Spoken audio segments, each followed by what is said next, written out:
Oi, eu sou o Felipe e não dá pra ter certeza sobre a sua origem etimológica exata, mas a gente sabe que religião vem das línguas anglo-romandas, e eu disse romandas, não romanas, e as línguas galo-românicas, e eu disse românicas, não romanas. E um dos primeiros a buscar a sua origem foi Marcus Tullius Cícero, um dos maiores escritores da Roma Antiga. Segundo ele, a palavra era uma junção do prefixo re, que significa de novo, e lego, que era a palavra usada para ler, já que tinha o sentido de considerar, se debruçar sobre algo, se dedicar ao estudo de alguma coisa. Mas os linguistas modernos disputam isso e a hipótese mais aceita é a de Agostinho de Hipona, a mesma de ré, porém somado a ligare, que seria conectar, criar laços. O termo original religio viria do latim e era usado para se referir ao ato de seguir à risca o mos maiorum, que basicamente significa os costumes dos nossos ancestrais. Ou seja, a repetição dos valores, comportamentos e costumes tradicionais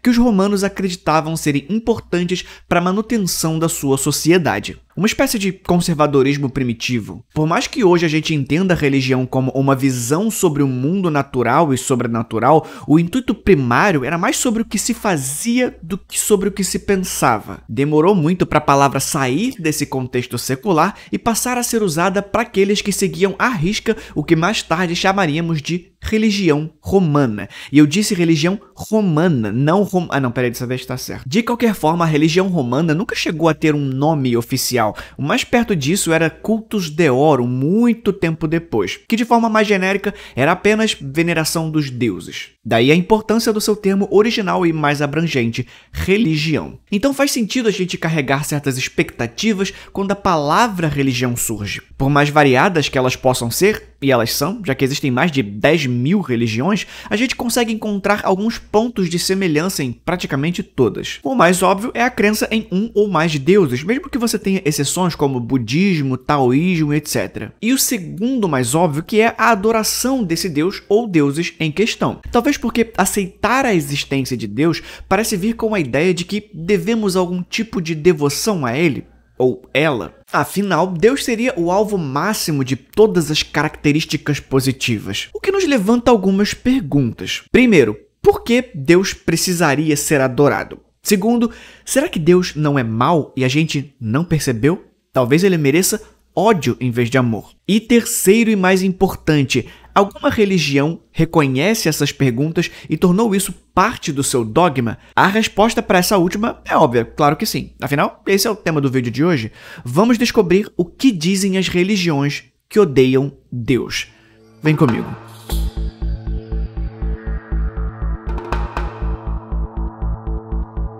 Arthur Schopenhauer escreveu certa vez: este mundo não poderia ter sido obra de um ser todo amoroso, mas de um demônio que trouxe criaturas à existência para se deleitar com a visão de seus sofrimentos. E ele não foi o único a considerar isso, já que essa ideia ficaria conhecida como o problema do mal. Ou seja, a questão de por que um Deus onipotente, onisciente, onibenevolente permitiria que o mal existisse. Isso é tema de disputa entre teólogos e filósofos há séculos. O filósofo Robert Kuntz vai dizer que o problema do mal só é um problema para quem se define como um euteísta, ou seja, aquele que acredita na doutrina do summum bonum, a expressão criada por Cícero para expressar a bondade divina como total e máxima. Agora, se você for um disteísta, as coisas ficam mais fáceis de entender e defender. A ideia de que Deus é mau ou de que pelo menos ele não é totalmente bom é conhecida como disteísmo. Não é uma religião especificamente, mas esse conceito aparece em várias delas. Por exemplo, na religião Yorubá, você tem a figura do Exu, um ser com poderes divinos que pode causar conflitos entre as pessoas apenas por diversão. Não é o símbolo do mal, mas também não é o símbolo do bem, fugindo dessa dicotomia. E essa característica foi trazida para o candomblé, umbanda e afins. Na mitologia nórdica, você tem o Loki e até mesmo Odin exibindo esses traços de malevolência. Loki causou a morte de Baldur, enganando Hodur para matá-lo com uma flecha de visco. Ele também orquestrou vários esquemas estratagemas para prejudicar outros deuses, incluindo a manipulação de eventos que levaram à captura e tortura de Iduna, deusa da poesia, fazendo com que ela fosse levada pelo gigante Thiazi. Não à toa o cara era conhecido como o deus da trapaça, e seu pai, Odin, também enganou a giganta Hrindr para que ela lhe desse um filho, Vali, por meios enganosos. E também puniu seu próprio filho, Loki, amarrando-o a uma rocha com suas próprias entranhas, usando o veneno de uma serpente para atormentá-lo. Já o zoroastrismo, que é a monolatria mais antiga que conhecemos, apresenta uma cosmologia dualista com duas divindades opostas, Ahura Mazda, o deus da bondade, e Ahriman, o deus do ódio e da destruição. Um conceito que seria usado e abusado pelas religiões que viriam depois. Fora os inúmeros deuses gregos e as suas tretas com humanos. Mas para os disteístas, sendo ateus ou teístas, o melhor tema de debate é o deus abraâmico. A ideia é que o deus bíblico não é inerentemente bom e pode até ser mau mesmo, especialmente para com aqueles que rejeitam a sua religião escolhida. Geralmente entender que o Deus judaico-cristão é mau causa a pessoa tender ao ateísmo, mas às vezes a pessoa chega nessa conclusão de um Deus mau e mantém a sua devoção. Um exemplo histórico é o sermão Pecadores das Mãos de um Deus Irado, de Jonathan Edwards, um pregador importante do cristianismo e que tentou fazer uma defesa estranhíssima da importância do inferno e da tortura. Para ele, o problema do mal não é nenhum problema, é na verdade uma solução. Edwards descreve um Deus vingativo, cheio de raiva e desprezo, direcionando a sua ira para a humanidade pecadora. No entanto, a perspectiva de Edwards é que essa ira divina é uma manifestação de justiça, uma extensão necessária da bondade moral e do amor, através da vingança. Deus mereceria a adoração justamente por ser mau com os seus inimigos.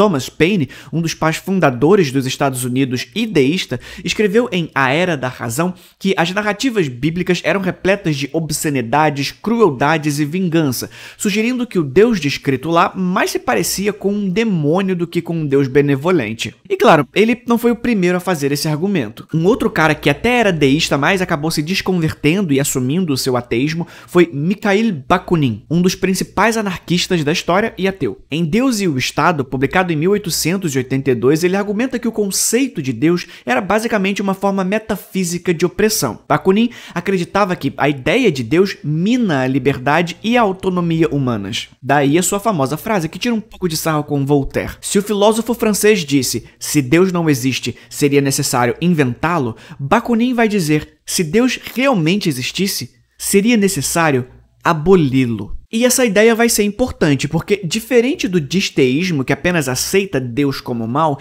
essa ideia de que Deus é mal e merece ódio e desprezo vai ser chamado historicamente de misoteísmo. O termo misoteísmo, ou pelo menos a versão em inglês, aparece pela primeira vez no Chambers Dictionary em 1907, mesmo que já tenha sido usada pelo autor grego Ésquilo na tragédia grega Oresteia. Para além do seu uso em ficção, foi Thomas de Quincey que a usou em 1846 no seu artigo sobre o cristianismo como um órgão de movimento político, onde ele já apontava para o uso da figura de Deus como bandeira política no nacionalismo. E é aqui que fica necessário fazer essa distinção entre o ateu, ou seja, aquele que afirma que Deus não existe, e o agnóstico, aquele que não encontrou resposta satisfatória para essa questão. Porque ambos têm por padrão ignorar deuses. Já o misoteísmo vai direcionar o seu ódio para a possibilidade de um Deus existente por enxergar nele o mal, principalmente porque se ele existe, provavelmente ele está te enganando. Ou pelo menos é o que acreditam os praticantes da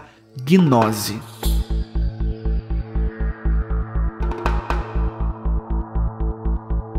No livro de Atos dos Apóstolos, você encontra a história de um homem chamado Simão, um feiticeiro da região de Samaria que impressionava as pessoas com suas habilidades mágicas. Quando o apóstolo Felipe pregou o evangelho em Samaria, Simão estava entre os que foram convertidos e batizados ali. mas depois ofereceu dinheiro aos apóstolos Pedro e João para poder comprar aquele poderzinho mágico que os apóstolos usavam. Na Bíblia Sagrada cristã, a participação dele acaba por aí, mas escritores como Irineu, Justino Mártir, Orígenes e Hipólito afirmam que Simão foi o fundador do simonianismo, o que para muitos foi a primeira seita gnóstica reconhecida. Na tradição gnóstica, acredita-se que Simão ensinava aquela cosmologia dualística que eu citei, onde o mundo material é visto como uma criação falha de seres divinos menores, e enfatizava o conhecimento secreto, a tão falada gnose como conhecimento para a salvação espiritual. Mas o grande lance do gnosticismo é a origem dessa dualidade, porque para eles estamos presos nessa realidade física imperfeita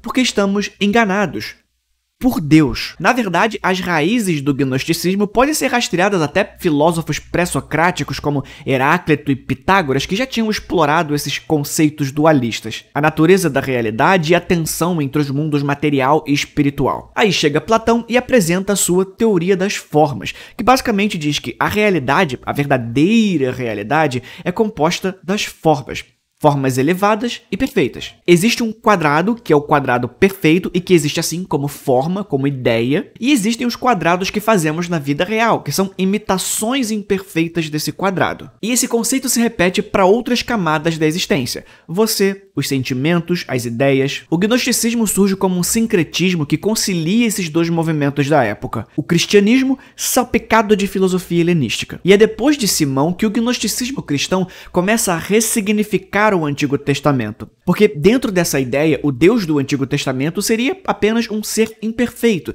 deixando um monte de problema para trás. Os gnósticos criticavam o caráter moral e ético do Deus tradicional. Eles viam as narrativas do Antigo Testamento, que são cheias de ira, punição, ciúmes, violência e demandas arbitrárias, como evidências da natureza falha e malévola desse Deus. Características incompatíveis logicamente com um Deus perfeito. Por isso, Jesus Cristo é uma figura extremamente importante e divisora desses movimentos. Nos primeiros séculos do cristianismo, seitas gnósticas floresceram, cada uma dando suas próprias interpretações alternativas da doutrina. Figuras como Valentinos e Basílides desenvolveram sistemas teológicos que incorporavam a cosmologia gnóstica e a soteriologia, o estudo da salvação, que agora não era apenas sobre viver no paraíso, mas sobre libertar a sua existência física e imperfeita para seguir em direção a esse mundo das formas. Mas sim, o movimento sempre foi minoria. À medida que as ideias gnósticas se espalhavam,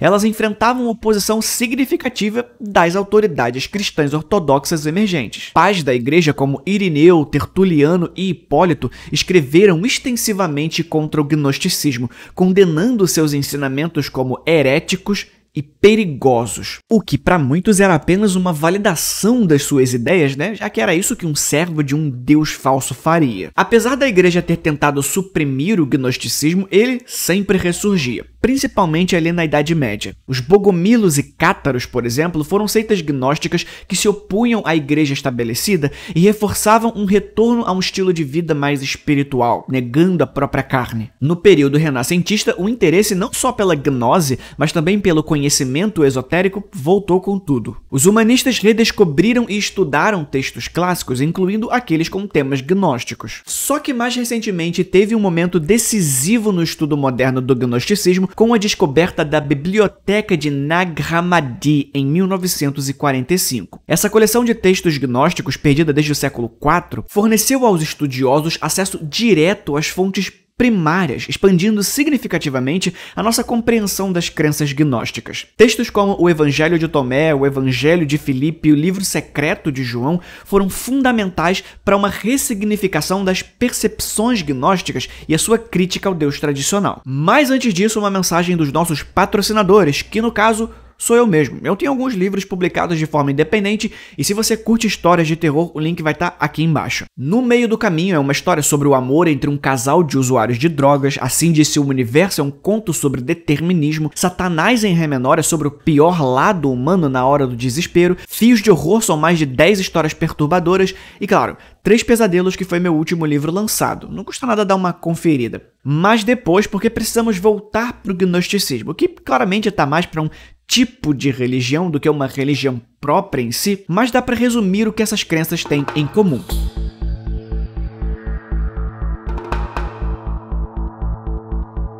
Funciona basicamente assim. No início, tudo era o nada, porque não havia início se todas as coisas eram uma só.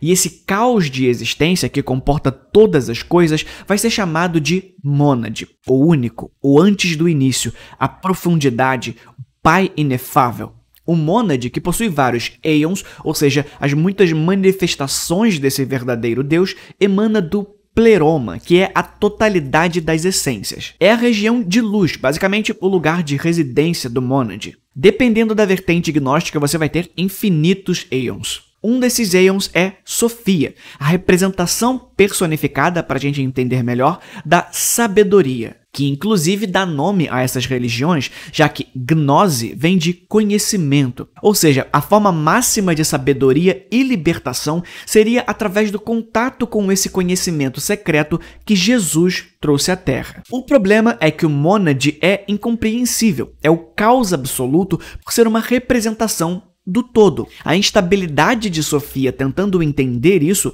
deu origem a um erro no sistema que vai ser chamado de demiurgo. Sofia cria um ser sem o consentimento do verdadeiro Deus e é essa entidade que vai se tornar o Deus das religiões abraâmicas. Em algumas versões, o demiurgo se opõe ao verdadeiro Deus, já em outras, ele sequer sabe da sua existência por ser ignorante. Em algumas versões, ele é expulso e em outras, foge por conta própria. O que importa é que quase sempre o demiurgo vai para fora do pleroma, para um vazio chamado kenoma. Preso do lado de fora, o demiurgo começa a enlouquecer.